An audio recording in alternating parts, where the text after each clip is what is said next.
सभी भाइयों को राम राम, सत श्री अकाल। आज है भाई मलिक डेयरी फार्म। अपने जाने माने चेहरे हैं सुरजीत मलिक उमरा वाले। मलिक साहब नमस्कार जी। नमस्कार राणा साहब, आपका अपने फार्म पे पहुंचने पे तहे दिल से स्वागत है। आपके व्यूअर को मेरी तरफ से नमस्कार, सत श्री अकाल, अस्सलाम वालेकुम। तो मलिक साहब ब्रीडिंग के बारे में कुछ बताओ जी। आजकल जो अपने नए पशुपालक हैं वो कुछ विचलित हो रहे हैं इस मामले में, ब्रीडिंग के बारे में कैसे क्या कुछ किया जाए उसके बारे में। भैंस से रिलेटेड ब्रीडिंग का एक बहुत बड़ा टॉपिक है अपने आप में जी। और इसके यदि हम ज्यादा गहराई में चले जाएंगे तो वीडियो बहुत लंबी बन जाएगी। जी जी। कई पार्ट में इसको बना सकते हैं। वैसे हम मोटा मोटी इस पे डिस्कस करें तो मेनली जो भैंस आज 27, 28, 30 किलो तक पहुंच रही है भैंसे जी, उसका ब्रीडिंग ही उसका एक मात्र साधन है। और हम सपोज करो 12, 13, 14, 15, 16, 17, 20 किलो पे 28, 30 किलो तक पहुंच गए जी, तो हम इसको 35 किलो तक भी ले जा सका हम। लेकिन उसके लिए और कोई फीडिंग मैनेजमेंट वो इश्यू नहीं है। मेन सबसे पहला इसका बेसिक है ना, जो इसकी नींव जैसे बोलते हैं, मकान की जो नींव, वो ब्रीडिंग है। ब्रीडिंग है जी। और ब्रीडिंग का क्या है, आउट ब्रीडिंग, सेम ब्लड से क्रॉसिंग न करवा के सेम ब्लड का मतलब जैसे अपने देहात में फॉर एग्जांपल मैं बता देता हूँ, बुल छोड़ दिया गांव में और कुछ टाइम के बाद में उसकी माँ जब बुल की हिट में आती है, वो भी उसी गांव में है जी, वो बुल उसकी माँ के ऊपर चढ़ा देते हैं जी, तो वो क्या होगा, इनब्रीडिंग। उसी बुल की दूसरी कटड़ी भी उसकी भाड़ भी होंगी। जिस भैंस का वो बच्चा है उसी भैंस की उस गांव में कटड़ी भी है, उन कटड़ियों के ऊपर चढ़ा देंगे तो वो दोनों क्या है, इनब्रीडिंग होगी। वो क्या है, बाण भाई है, दोनों का माँ की साइड से एक ब्लड हो गया। ऐसी बाप के साइड से भी सेम ब्लड हो सकता है। जैसे एक बुल है गांव में, उसकी एक तो कटड़ी आ गई आपकी भैंस का, तो सपोज करें, और मेरी का कटड़ा आ गया, ठीक है, तो मेरे वाला कटड़ा कल मैं गांव में छोड़ दूं और आप वाली कटड़ी के ऊपर वो कटड़ा चढ़ जाए, आपकी भैंस को आपको गबन कराने की जरूरत है और आप मेरे पास आ जाओ, मलिक साहब कटड़ा छोड़ दो, तो वो इन रिलेशन क्या होगी, भैंस तो ठीक है दोनों के अलग अलग है, लेकिन बाप तो दोनों का सेम है, वो इनब्रीडिंग हो गया। तो इस तरह ये 5 कैटेगरी तक हम इसको अलग अलग रखेंगे और उसका साधन क्या है, लेखा जोखा। हम उसका रजिस्टर लगाएंगे कि हमारी ये फीमेल किस बुल की है, मेल किस बुल का है जी, और इनब्रीडिंग की प्रॉब्लम ना आए। तो इसी से भैंस का जरूरी नहीं है कि हमारे पास 30 किलो का 28 किलो का बुल थोड़ा ना था हमारे पास से। आज 28 किलो की, 27 किलो की, 30 किलो की जो भैंसे हैं, ऐसा बुल तो नहीं था जी। लेकिन कोई 25 किलो वाली भैंस को अलग ब्रीडिंग, अलग ब्लड लाइन से 22 किलो वाले बुल से भी क्रॉस करवा देंगे ना जी, तो भी दोनों का मिक्स होकर ना दूध अप जाएगा। यानी कि भैंस के नीचे 25 किलो दूध था कटड़े की माँ के नीचे, और जो हमने कटड़ी का बन कराई उसकी माँ के नीचे 22 किलो था, उस कटड़ी को उस कटड़ी से यदि मीटिंग कराएंगे तो उन दोनों का अलग अलग ब्लड मिक्स होगी ना, और 25 किलो से ऊपर 27, 27.5, 26 किलो तक जाने की उम्मीद है। और इसी तरह ये आउट ब्रीडिंग से जो आज दूध बढ़े है उसका रीजन यही है। तो इसमें कुछ लोगों के मेरे पास कॉल आते हैं, बीच में राणा साहब मैं बोलूंगा, वो क्या बोलते हैं, अगर मैं एक भैंस का ना आपके पास कटड़ी का फोटो भेज रहा हूँ जी, ये देख के बताना मुर्रा है क्या, तो वो किसी भी एंगल से बताने वाली चीज नहीं है। या तो उनको नॉलेज नहीं है इस बात की, वो तो है ही नॉलेज नहीं है जी। कोई भी बॉडी देखने से उसका सींग, मैं कई बार बोल चुका वीडियो में, उसकी सींग बिल्कुल गोल है, जेट ब्लैक है, बिल्कुल काली है, आगे से नीचे है, पतली गर्दन है, पीछा चौड़ा है, वो ठीक है, सिंबल ऑफ मुर्रा, वो देखने में तो मुर्रा है, लेकिन उसका दूध से कोई भी लेना देना नहीं है। फिर मैं आपको बताना चाहूंगा आप लोगों को राणा साहब के चैनल के माध्यम से, दूध का माध्यम कहां से होता है, मायने रखता है उसकी माँ के नीचे दूध कितना है, कटड़ी की माँ के नीचे मायने रखता है। जब वो कटड़ी उसकी माँ के पेट में पैदा हुई थी या तैयार हुई थी, उसके ऊपर बुल कौन चढ़ा था, यानी कटड़ी का बाप कौन है, कटड़ी का बाप कौन है, और कटड़ी के बाप का मतलब कि उसके बाप की माँ के नीचे कितना दूध है। वो 10 किलो वाली का जोटा यदि ऊपर चढ़ाया है और वो कटड़ी 10 किलो वाला जोटे की है, तो चांसेस है 50% वो 10 किलो की भी हो सकती है जी, भले ही उसकी माँ 20 किलो दूध की हो, क्योंकि वो प्योर बुल के ऊपर भी आ सकती है। इसको लक और बैड लक बोलते हैं। कई बार लक भी अच्छा होता है। 10 किलो वाली भैंस को यदि हमने 25 किलो वाला बुल से गब्बर करवा दिया, ये उन लोगों के लिए मैं बोल रहा हूं जो बोलते हैं हमारी 12 किलो की भैंस है, उसके 25 किलो वाला सीमन रखवा सकते हैं, हाँ रखवा सकते हैं।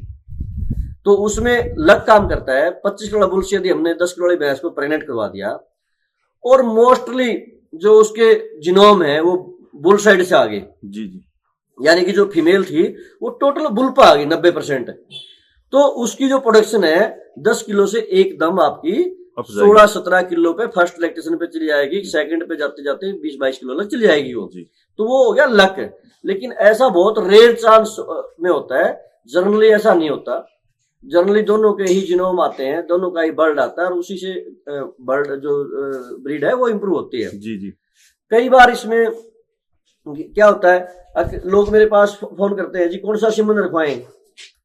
इन शॉर्ट आपको बताऊं, हमारे पास कोई भी हरियाणा के अंदर लगाओ, इंडिया में लगाओ, कोई भी प्रोजनी टेस्टेड बुल नहीं है जी, कोई नहीं। हाँ, कोई भी पूरे इंडिया में, वो चाहे एबीएस का हो, चाहे एलडीएफ का हो, चाहे वो हरियाणा सरकार का हो, किसी का भी। ये हमारा दुर्भाग्य रहा है क्योंकि हम कोई भी पिछले 7-8 साल को, यदि 4 साल से अभी भी यही चल रहा है। आज मैंने राणा साहब कोई 20 किलो की भैंस ले ली, आज भी वही चल रहा है। मैंने 20 किलो की भैंस ले ली, लेकिन मेरे पास कोई लेखा जोखा नहीं है। कोई वो 20 किलो की भैंस अगले साल मैंने आपको बेच दी। ये प्रोजनी टेस्टेड कहाँ होता है? जहां पे लार्ज स्केल के जो फार्म होते हैं, जहां पे 200-400 भैंसें रखी जाती हैं, विदेशों में जैसे होता है 1000 गायों के जहां फार्म होता है, कनाडा है, डेनमार्क है, जैसे ब्राजील है जहां पे दूध के बहुत ज्यादा एनिमल, ऑस्ट्रेलिया है जहां पे हजारों की तादाद में फार्म पे पशु रखे जाते हैं। वो पशु क्या होते हैं, ब्रीडिंग के जो पर्पज से होते हैं वो सेल नहीं किए जाते जी। उनके ऊपर रिसर्च की जाती है और उनकी फिर पटैगरी वाई पटैगरी आगे उसकी बच्ची आता है, उसको ड्रॉप कर लेते हैं, रख लेते हैं जी। फिर उस बच्ची को एक्सपेरिमेंट किया जाता है, उधर से बुल को एक्सपेरिमेंट किया जाता है। और एक जैसे बुल से सपोज किया, आपको प्रोजनी टेस्टेड का थोड़ा समझा दूं। एक बुल को हमने 1000 भैंसों के ऊपर छोड़ दिया जी। 1000 भैंस में से 500 तो फीमेल ले आई और 500 मेल ले आई। तो हम फीमेल को पकड़ लेंगे, 500 फीमेल को जी। उसमें जो 500 फीमेल आई वो 12 किलो वाली भैंस की फीमेल भी है और 20 किलो वाली भैंस की फीमेल भी है जी। कोई 18 किलो वाली की फीमेल भी है, कटड़ी है। बिल्कुल। तो उन 500 कटड़ियों को हम टेस्ट करेंगे। और वो जो बुल था वो बुल था 22-23 किलो वाली भैंस का। अब उनको 500 कटड़ियों को जब काविंग करेंगी, वो 500 कटड़ियां एक जगह रुकेंगी जब ही तो काविंग करेंगी ना, जब ही होगी। और ये कटड़ियां ऐसे फैला दी इधर उधर और किसी के पास कोई लेखा चोखा है नहीं, तो बुल को टेस्ट कैसे करेंगे? हो ही नहीं सकता जी। फिर तो जैसे हम यूट्यूब पे देखते हैं किसी भी बुल की एक कटड़ी आ जाती है, आजकल जो ट्रेंड चल रहा है लाइव मिल्किंग का जी, वो एक कटड़ी जो दिखा दी जाती है, सपोज कराओ तो हो सकता है 22, 23, 24 किलो वाली भैंस कटड़ी हो, उसको लाइव मिल्किंग दिखा दी, 16 किलो 17 किलो दूध दिखा दिया। क्या उस बुल की एक ही कटड़ी आई? 100, 200, 300 कटड़ी कब दिखा पाएंगे? जब उनके मालिक उनको रखेंगे, मालिक रखेंगे और लेखा जोखा रहेगा, लेखा जोखा रहेगा। वो कटड़ी बिकती बिकती भैंस चौथे स्टेशन पे चली जाती है तो उसका लेखा जोखा तो है ही नहीं, तो उसकी प्रोजनी टेस्ट कहां से हुई? एक बुल से हम नहीं बोल सकते। 12 किलो वाली भैंस की कटड़ी भी 16 किलो दूध देती है और 22 वाली भैंस की कटड़ी भी 16-15 किलो दूध देती है जी। तो जब वो बता रहे हैं 500 कटड़ी हम उनका टेस्टिंग करेंगे, उनका दूध माँ के रेशो के हिसाब से जी। जैसे एक 12 किलो वाली भैंस की कटड़ी पहले ब्याह पे यदि माँ के ऊपर वो जाती है तो तकरीबन वो 9.5 से 10 किलो दूध देगी। 12 किलो वाली भैंस की कटड़ी, जिसकी माँ ने तीसरे चौथे ब्याह पे 12 किलो दूध दिया हो ना, और उसकी कटड़ी उस माँ के ऊपर यदि है तो वो देगी 9.5-10 किलो दूध। दूसरे ब्याह से तीसरे ब्याह पे जाते जाते 12 चली जाएगी, वो तो होगी माँ के ऊपर। और उसी भैंस की कटड़ी फर्स्ट लैक्टेशन पे यदि 12 किलो दूध देती है तो दूसरे ब्याह और तीसरे ब्याह पे जाते जाते 15-16 किलो पे चली जाएगी, 15-16 चली जाएगी। तो वो हमने एक पकड़ ली 18 किलो वाली भैंस की कटड़ी, वो भी इसी तरह उसका कैलकुलेशन करेंगे। वो पहले ब्याह पे यदि 16-17 किलो दूध देती है तो मानेंगे हाँ इस ब्रीड में इंप्रूवमेंट हुआ है। इस तरह ये वीडियो लंबी ना करके ना, इस तरह एग्जाम्पल मैंने आपको 2 भैंसों को बताया। तो 500 कटड़ियों को जब हम तैयार करेंगे, उन 500 की प्रोडक्शन देखेंगे, तो ऐसे बुल को हम क्या बोलेंगे? Progeny tested bull. भाई इसकी टोटल कटड़ियां क्या आती है? पॉजिटिव आती है और अच्छा दूध देती हैं। और आगे फिर उनके ऊपर सर्च करेंगे, आगे 500 के आगे फीमेल जो देखेंगे। इस तरह करते करते 5 कैटेगरी के पीडी पे पहुंचते हैं ना हम, 5 पीडी पे आउट ब्रीडिंग करते करते, तो उसको हम प्योर ब्रीड बोलेंगे। और आगे उनसे जब काफ पैदा होंगे तो वो काफ डेफिनेटली हम बोल सकते हैं कि ये पहले लैक्टेशन पे 25 किलो वाली भैंस का तो पहले ब्याह पे 20 किलो दूध दे देगी, क्योंकि उसका 5 कैटेगरी से हमने डाटा तैयार किया है। बिल्कुल जी। और उसमें मिक्सिंग की कोई गुंजाइश नहीं है। उसके जितने भी हमने बुल क्रॉस करवाए हैं 5 पीढ़ी तक, वो सारे ब्रांडेड बुल यानी कि अच्छे 20 प्लस की भैंसों के बुल रहे हैं। तो उसको हम प्रोजनी ट्रस्टेड बुल बोलेंगे और उसके साथ दावे के साथ ठोक के कह सकते हैं कि ये कटड़ी डेफिनेटली 25-26 किलो वाली भैंस की तो पहले ब्याह में 19 से 20 किलो दूध या 21 किलो दूध दे देगी। लेकिन किसी एक 25 किलो वाली भैंस की कटड़ी का हम मिल्किंग करा के या चेक करके किसी बुल से प्रेग्नेंट करा के उसको बोल दें अगर इस बुल की कटड़ी अच्छी आती है, उसका तो माँ के भी तो वो जीनोम बता सकते हैं, उसका 90% माँ पे हो और 25 किलो वाली भैंस की कटड़ी पहले ब्याह को 19-20 किलो दूध देगी आराम से, तो उसका बुल का रोल वहां पे खत्म हो जाता है। तो ये उन भाइयों के लिए जो मैंने डिस्कस किया है, जो मेरे पास फोटो भेज के बोलते हैं जी बताना ये मुर्रा है क्या, देखने से मुर्रा का दूध से कोई लेना देना नहीं है। दूध का लेना देना है अच्छे नस्ल के सांड से, अच्छी ब्रीड से, उसकी पैटेगरी आपको कितनी ज्यादा जानकारी है। जी। कुछ लोग किसी भी सीमन का मैं नाम नहीं लेना चाहता, किसी का भी सीमन रखवाएंगे और बोलेंगे जी हमने उसका सीमन रखवाया था, क्या दूध देगी, वही तू देख ही लेना, नाई वाले वाड़ हैं, थोड़े दिन के अंदर 10 महीने के बाद अपने आगे आ जाएंगे। जी। तो उस टाइम पे आपको पता चल जाएगा कितना दूध दोगी। उस दिन फिर मेरे को भी बोल देना है कि हमारे उस बुल की कटनी थी ये दिया। अब जैसे 29 एम का काफी रुका रहा है ना पिछले 2 साल, M29 का दबा बहुत सारे, क्योंकि भेड़ चाल है लोग, तो M29 के लोगों के मेरे पास 10 लोगों के ऐसे कॉल भी आए हैं जिनकी 17-18 किलो वाली भैंस की कटनी उन्हें 8 से 9 लीटर दूध दिया है। अब मैं उस भीड़ की बात से ही मानूं या उन 10 लोगों की बात से ही मानूं? देखो जी, डुप्लीकेसी M29 में बहुत जबरदस्त आ रही है, तो हमने बहुत सुना है। इसीलिए हम किसी के बुल के ऊपर भी आंख मीच की नहीं कह सकते कि ये ब्रांडेड बुल है या प्रोजनी ट्रस्टेड बुल है, आप इसका सीमन रखवाओ तो आपकी ब्रीड इंप्रूवमेंट होगी। लेकिन ब्रीडिंग का जो आपको बता दिया, ब्रीडिंग कैसे तैयार होती है और किस तरह आप भैंस के दूध को इम्प्रूव कर सकते हो। यदि आपके अंदर करने का मादा है, जज्बा है, तो 100% हो जाएगा। ये नहीं है जो जिनकी भैंस 27 किलो दूध काटती है, 28 किलो, कोई दूसरी दुनिया के आदमी है, वो भी भैंसें जो भी हमारे जैसे सेल परचेजर हैं जी, वो किसान के घर से तो आती हैं, किसान के घर से, कोई भी ब्रीडर नहीं है। ब्रीडर कौन है? जो अपने घर से प्योद लगा के न ब्रीड तैयार करता है, 5-7 पीढ़ी तैयार करता है। किसी के पास भी कोई 5 पीढ़ी का रिकॉर्ड नहीं है। हाँ, ऐसा मिल जाए जैसे हमारे साथ वाले गांव सुल्तानपुर में इन ब्रीडिंग के उसी बुल का मिक्स होता वो उसकी चटनी बना दी। तो रिजल्ट बहुत बढ़िया थे मलिक साहब उसकी सिर्फ हाइट और जो लंबाई ऊंचाई बॉडी वेट आता था, प्रोडक्शन इतनी नहीं आती था। हमारे साथ का गांव हमें तो पता है, हमारे गांव में रिकॉर्डिंग होती थी तो उमरा की तो 70-80 भैंसे रिकॉर्डिंग में हिस्सा लेती थी और सुल्तानपुर की 4 से 5 भैंसे 4-5 भैंसे आती थी रिकॉर्डिंग में। तो इसका मतलब दूध की भैंसे होती तो फिर ज्यादा होती ना वहां पे। हमारे गांव में कैसे होती इतनी ज्यादा दूध की भैंसे? ज्यादा होनी चाहिए थी। हमारा तो प्रैक्टिकल है ना, हम तो टेक पार्ट करते थे। 2016-17 लगा हमारी 7-8-10 भैंसे रिकॉर्डिंग में हिस्सा लेती थी और साथ हमारे गांव ही है दोनों, उमरा सुल्तानपुर। तो उसकी वजह यही रही, मोटा एग्जाम्पल है ये।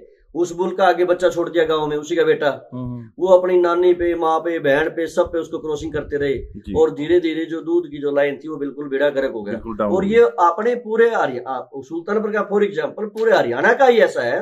एक बुल छोड़ दिया तो एक बुल के बाद में लोगों में इतनी अवेयरनेस नहीं है कि जो भैंस उस बुल से क्या बन करवाई थी आगे उसकी कटड़ी उस सेम बुल से न कराई।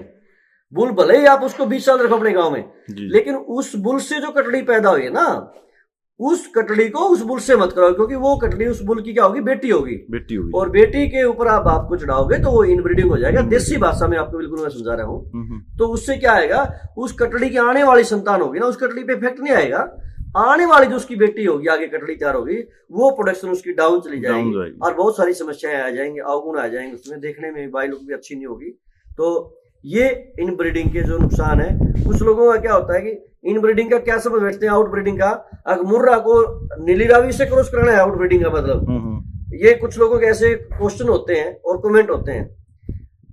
मुर्रा का कराना मुर्रा के अंदर ही है, लेकिन उसकी कैटेगरी बर्ड लाइन उसकी अलग होनी चाहिए जी। ये नहीं है कि गुजराती को मुर्रा से करा दो आप, या नीली रावी को गुजराती से करा दो, मुर्रा को साई अपनी महसाणा से करवा दो।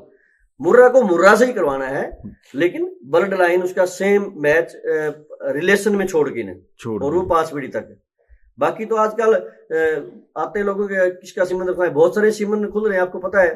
LDF है, सांसनी वाला ने खोल रखा है, सुरेंद्र भाई ने अपने हिसार में है, ये चौधरीवास के आसपास कोई सीमन बैंक है। तो ऐसे बहुत सारे सीमन बैंक है, तो किसी से भी आप ले सकते हो। हाई रेडर जो बुल का है, अच्छा, मेन मलिक साहब ये है, एक रजिस्ट्री भी बनाना जरूरी है पशुपालन जो कर रहा है। हाँ, जब लग आप तो लिखा जोखा होना चाहिए जरूरी। जब लग लेखा जोखा ना होगा उसमें इन ब्रीडिंग के चांसेस रहेंगे ही रहेंगे। जी जी। भले ही आप 2 पशु रखते हो, लेकिन फिर भी आज आपकी कटड़ी सपोज किया आपने किसी कोहिनूर से करवा दी, आपकी भैंस आपने क्या बना जी, कल ने आपने वो भैंस तो बेच दी, कटड़ी रख ली, वो कटड़ी कोहिनूर की है जी, आपने लेखा जोखा रखा ही नहीं, 2 साल के बाद वो कटड़ी आपने फिर क्या बनवा रहे हो, और फिर बाई चांस आप उस टाइम पे सपोज किया कोहिनूर का नाम हाईलाइट हो गया या उसकी कटड़ियों ने प्रोडक्शन अच्छी निकाल दी जी, और आप गलती से फिर वही बात रिपीट कर दो, कोहिनूर से उस कटड़ी को कर दे, कोहिनूर तो उस कटड़ी का बाप हुआ ना, बाप हुआ। यदि आपके पास लेखा जोखा है तो आप देखोगे कि इस कटड़ी का बाप तो कोहिनूर था, अब कोई और बुल से करवाना पड़ेगा दूसरे से, और बुल का भी पता करो, ये ना हो